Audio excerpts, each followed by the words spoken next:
عليكم ورحمة الله وبركاته. النهاردة ان شاء الله هنشرح lesson 3 في الجيومتري لميدل 1 اللي هو the parallelogram and its properties. تمام.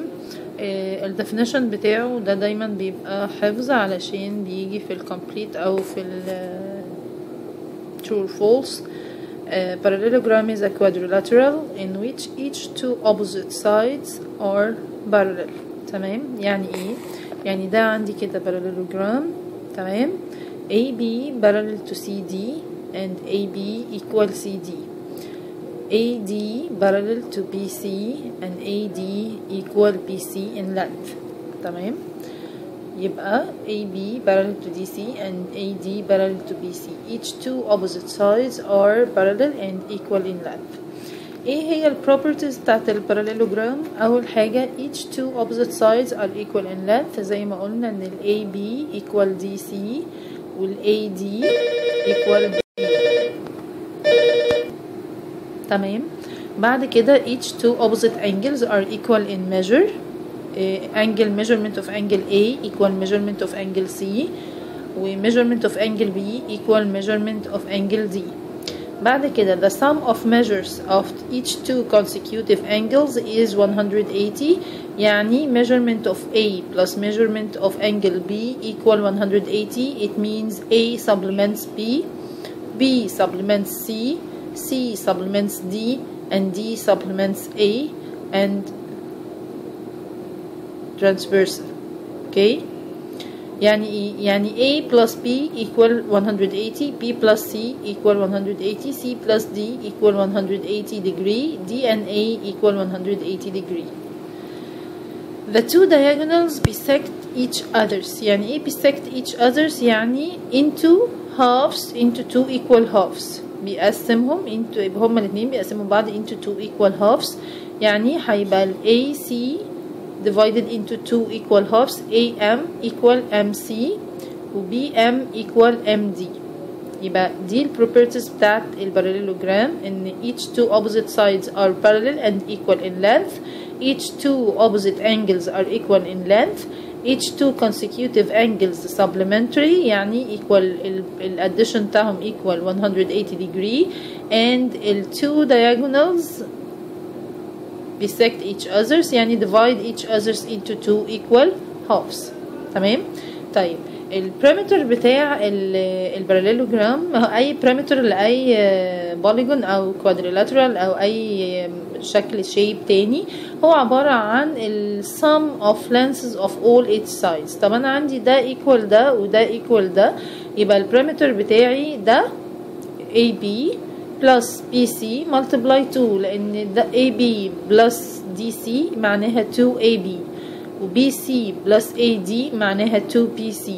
يبقى انا عندي 2 هاخدها بره multiply 2 و AB plus BC هتبقى multiply by 2 اللي هي البريمتر بتاع الباراليلوجرام. طيب يبقى the perimeter of the parallelogram equal the sum of two consecutive sides multiply 2. معناها ايه الكونسيكيوتيف؟ اللي هما ورا بعض على طول، مش opposite، مش في وش بعض، ورا بعض متتاليين. sides multiply 2. notice عندنا notice ان if only two opposite sides are parallel في الكوادريلاترال ده مش هيبقى اسمه parallelogram، ده اسمه trapezium. تمام. والترابيزم بيبقى ال LX parallel to YZ بس هو مش equal ليه. تمام. يبقى a quadrilateral in which only two sides are parallel is called a trapezium as shown in the opposite figure in which XL parallel to YZ. طيب عرفنا ال definition، عرفنا ال properties. دلوقتي هنبتدي ناخد problems فيها proof على ال properties، هنستعمل فيها ال properties اللي احنا خدناها بتاعت الباراليلوجرام. زي مثلا example 1 ده بيقول لي in the opposite figure ABCD is a parallelogram in which AB equal 8 cm و BC equal 6 cm. measurement of angle B equal 120 degree. Find the length of AD and CD. وعايز كمان the measure of each of angle D and measurement of angle A and measurement of angle C. يعني عايز هو عطيني 1 انجل وعايز التلاتة الباقيين. تمام. عايز كمان البريمتر اوف A B C D. طيب يبقى انا دلوقتي عندي اجي افكر في البلان بتاعتي اللي انا هعمل بيها البروف بتاعي. انا عندي عطيني AB given و BC given، وانا عندي البروبرتي بتاعتي بتاعت الباراليلوجرام in each two opposite sides are equal in length and parallel. يبقى دايركت كده ان ال AB equal ال CD equal 8 سنتيمتر، يبقى انا كده جبت ال CD بتاعي، وال BC equal ال AD يبقى ال AD equal 6 سنتيمتر، يبقى انا جبت ال required بتاعي تاني required. تمام. ده كده ال first required انا جبته ال CD وال AD منين؟ من ال properties بتاعت ال parallelogram. طيب the measure of each D and A and C angles. تمام. انا عندي عطيني given measurement of angle B اللي هي 120، وانا عندي البروبرتي بتاعت الباراليلوجرام in each two opposite angles are equal in length، يبقى بالضروري دي برضو هيبقى 120. طيب each two consecutive angles the sum of two consecutive angles are equal 180، يبقى انا عندي C equal 180 minus 120 يبقى دي 60، ومادام دي 60 دي equal هيبقى دي برضو 60، او نعملها بالعكس ان دي ال two consecutive angle يبقى 180 minus 120 يبقى equal 60 degree، يبقى جبت تاني required بتاعي. the perimeter of ABCD مادام انا عندي ال two consecutive lengths of sides يبقى انا كده البريمتر بتاعي 8 plus 6 equal 14 multiply 2 يبقى 28 سنتيمتر، ده الثيرد required بتاعي. طبعا احنا ده كده البلان بتاعتي. طب انا عايزه اكتبها، هنيجي نعمل زي ما احنا قلنا الجيفن عندي ان ABCD is a parallelogram، ال AB equal 8 سنتيمتر، ال BC equal 6 سنتيمتر and measurement of B 120. ده الجيفن. ايه ال RTF اللي هي ال required to find ال CD وال DA measurement D و measurement A و measurement angle C و number 3 the perimeter of ABCD. هاجي اقول since ABCD is a parallelogram therefore CD equal AB equal 8 centimeter. دي properties of لازم اكتب الريزون. دي properties of a parallelogram and DA equal 6 CB equal 6 centimeter. دي برضو properties of parallelogram. دي كده الفيرست required بتاعتي. بعد كده measurement of D equal measurement of B equal 120. دي من properties of parallelogram اللي هي two opposite angles are equal in measurement. يبقى measurement وعندي since measurement B A plus measurement B equal 180 دي properties of parallelogram. يبقى عندي measurement of B equal 120. So therefore measurement A equal 180 minus 120 equal 60 degree and measurement C equal measurement A equal 60 degree. دي second required. بعد كده the perimeter of ABCD equal AB plus BC multiply 2 تبقى 8 plus 6 multiply 2 equal 14 multiply 2 20 equal 28 سنتيمتر اللي هي third required. وده كده كان حل المسألة. example تاني هنا بيقول لي in the opposite figure ABCD is a parallelogram whose diagonals intersect at M point M if BC equal 4 centimeter و BM 2 centimeter and MC 3 centimeter. Then find the perimeter of AMD. عايز البريمتر بتاع التريانجل AMD، وطبعا البريمتر بتاع التريانجل AMD اللي هو ال sum of all of its lengths. تمام. يبقى هيبقى ال sum of AM plus MD plus DA. تمام كده.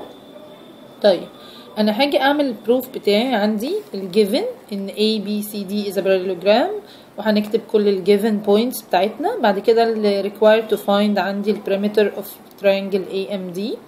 هيبقى البروف بتاعي since ABCD is a parallelogram then BC equal AD equal 4 centimeter two opposite sides in a parallelogram، او هنكتب properties of parallelogram.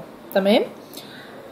يبقى since the two diagonals bisect each others so دي برضو property of the parallelogram هتبقى BM equal MD equal 2 cm. يبقى عندي MD 2 cm، يبقى دي 2 cm احنا طلعناها، ودي 4 cm، و CM equal MA equal 3 cm، يبقى دي 3 cm. يبقى انا كده جبت length of the sides of the triangle AMD. اعرف اجيب البريمتر بتاعه اللي هو AD plus DMD plus AM اللي هي 4 plus 2 equal 6 plus 3 equal 9 cm. كده جبنا البريمتر بتاع الترينجل. كل البروف بتاعي بيعتمد على البروبرتيز بتاعت الباراليلوجرام اللي احنا خدناها. طيب انا دلوقتي كنت بستخدم البروبرتيز بتاعت الباراليلوجرام عشان اعمل فايند مثلا للميجرمنتس اوف انجلز او اللينثs اوف سايدز معينه او اي required بتعتمد على depends on البروبرتيز بتاعت الباراليلوجرام. لا ممكن بقى يتعكس الريكوايرد، يتعكس ان هو يديني الحاجات given وعايزني انا اعمل بروف ان ده باراليلوجرام. طيب علشان اعمل بروف ان ده باراليلوجرام زي قبل كده ما خدنا اكزامبل عملنا بروف ان ال two triangles congruent، يبقى لازم احقق one of the conditions of congruency of triangles. هنا برضو نفس الحكاية، في conditions at least لازم تتحقق علشان اعمل proof ان ده parallelogram. لو each two opposite sides are parallel، دول parallel ودول parallel يبقى ده parallelogram. لو each two sides are equal in length ده parallelogram. لو opposite sides are parallel and equal in length. If each two opposite angles are equal in measure، تمام، أو ال two diagonals bisect each other. If one of these conditions are given so the quadrilateral is a parallelogram. وهنشوف example دلوقتي على الموضوع ده. عندي في الفيجر ده ABCD is a parallelogram. H belongs to AB، يبقى ده على نفس ال straight line، تمام، where AB equal BH. هو ما قالناش هي كام سنتيمتر، بس هو given ان ده equal ده. prove that BHCD is a parallelogram اللي هو ال shaded part ده، تمام. يبقى هو عاطيني الباراليلوجرام ABCD وعايز يثبت ان BHCD ده باراليلوجرام. علشان اثبت ان BHCD is a parallelogram لازم اعمل proof ان ال BH parallel to DC وان ال BH equal to DC. طيب اعملها ازاي؟ الاول هعمل السوليوشن بتاعي. ال given ABCD is a parallelogram and AB equal BH. required to prove ان BHCD is a parallelogram. حاجة اقول هنا since ABCD is a parallelogram so therefore AB equal CD، تمام، او DC. و since AB equal BH ده given لازم اكتب الريزون جنبها، therefore BH equal DC، تمام كده. بما ان ده equal لده وده equal لده يبقى ال BH equal لل DC، تمام كده. طيب و since AB parallel to DC and H belongs to AB so it's considered on the same straight line so AH أو BH parallel to DC، تمام كده. from 1 and 2 in ال two proofs in ال DC equal BH when ال DC parallel to BH from 1 and 2 therefore in BHCD parallelogram.